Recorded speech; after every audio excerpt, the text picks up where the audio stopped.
నేను ఒక సినిమాగా తీసుకొని ఉంటే కనుక ఆ చాయిస్ వేరే డిఫరెంట్ గా ఉండేదేమో. ఎందుకంటే ఆ రెస్ట్రిక్షన్ ఉంటుంది కదా, 3 అవర్స్ 2.5 అవర్స్ అనేది. బట్ ఎప్పుడైతే ఒక 8 ఎపిసోడ్స్ కానీ వచ్చేటప్పటికి యూ ఫార్మాట్ అండి. Were able to expand everything, explain everything అనిపించింది. ఫార్మాట్ అండి. ఇప్పుడు తండేల్ మూవీ వచ్చింది, సేమ్ కథా వస్తువు. True. At the same time అది 2.5 గంటల్లో చెప్పారన్నమాట బేసికల్గా. Of course that's a one punch actually. It's nice T20 kind of thing, six after six after six after six kind of thing.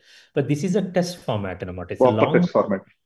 Yeah, and we have seen a recent test actually how Siraj Miya, turned the fifth day, చాలా bore కొట్టింది అంటారు, but 4 days అండి. Fifth day అన్ని టెస్టులు fifth day మొత్తం survive అయ్యి, any day one one small opportunity or అనేకమైన తప్పులు జరుగుతూ ఉంటాయి. సో వాటిని, సో ఈ ఫార్మాట్లో ఈ మన స్క్రిప్ట్ రాసుకున్నది it required for that format అండి. సో ఆ, సినిమా కన్నా ఇది సిరీస్కి వర్కౌట్ అవడానికి ఎక్కువ ఆస్కారం ఎందుకు ఉందంటే, అనేకమైన క్యారెక్టర్స్ ఉన్నాయి, చాలా ట్విస్ట్ ఉన్నాయి, టర్న్స్ ఉన్నాయి, టూ మెనీ క్లిఫ్ హ్యాంగర్స్ ఉన్నాయి.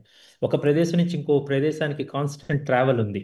వాళ్ళ ఊరు వదిలిపెట్టి గుజరాత్ రావటం, గుజరాత్ వదిలిపెట్టి సముద్రంలోకి వెళ్ళటం, సముద్రాన్ని వదిలిపెట్టి సరిహద్దు తీరాలు దాటడం, తెలియని గీతలు దాటటం, దాటిన తర్వాత పట్టుబట్టం, ఆ పోర్టు నుంచి అక్కడ ఆ పోర్టు నుంచి వాళ్ళు ఒక ప్రిజన్కి వెళ్ళటం, మళ్ళీ వెనక్కి తిరిగి రావటం అనేది అనేకమైన పాయింట్స్ ఉన్నాయండి. అన్ని టచ్ చేయడానికి the series can do more justice for this true. Story.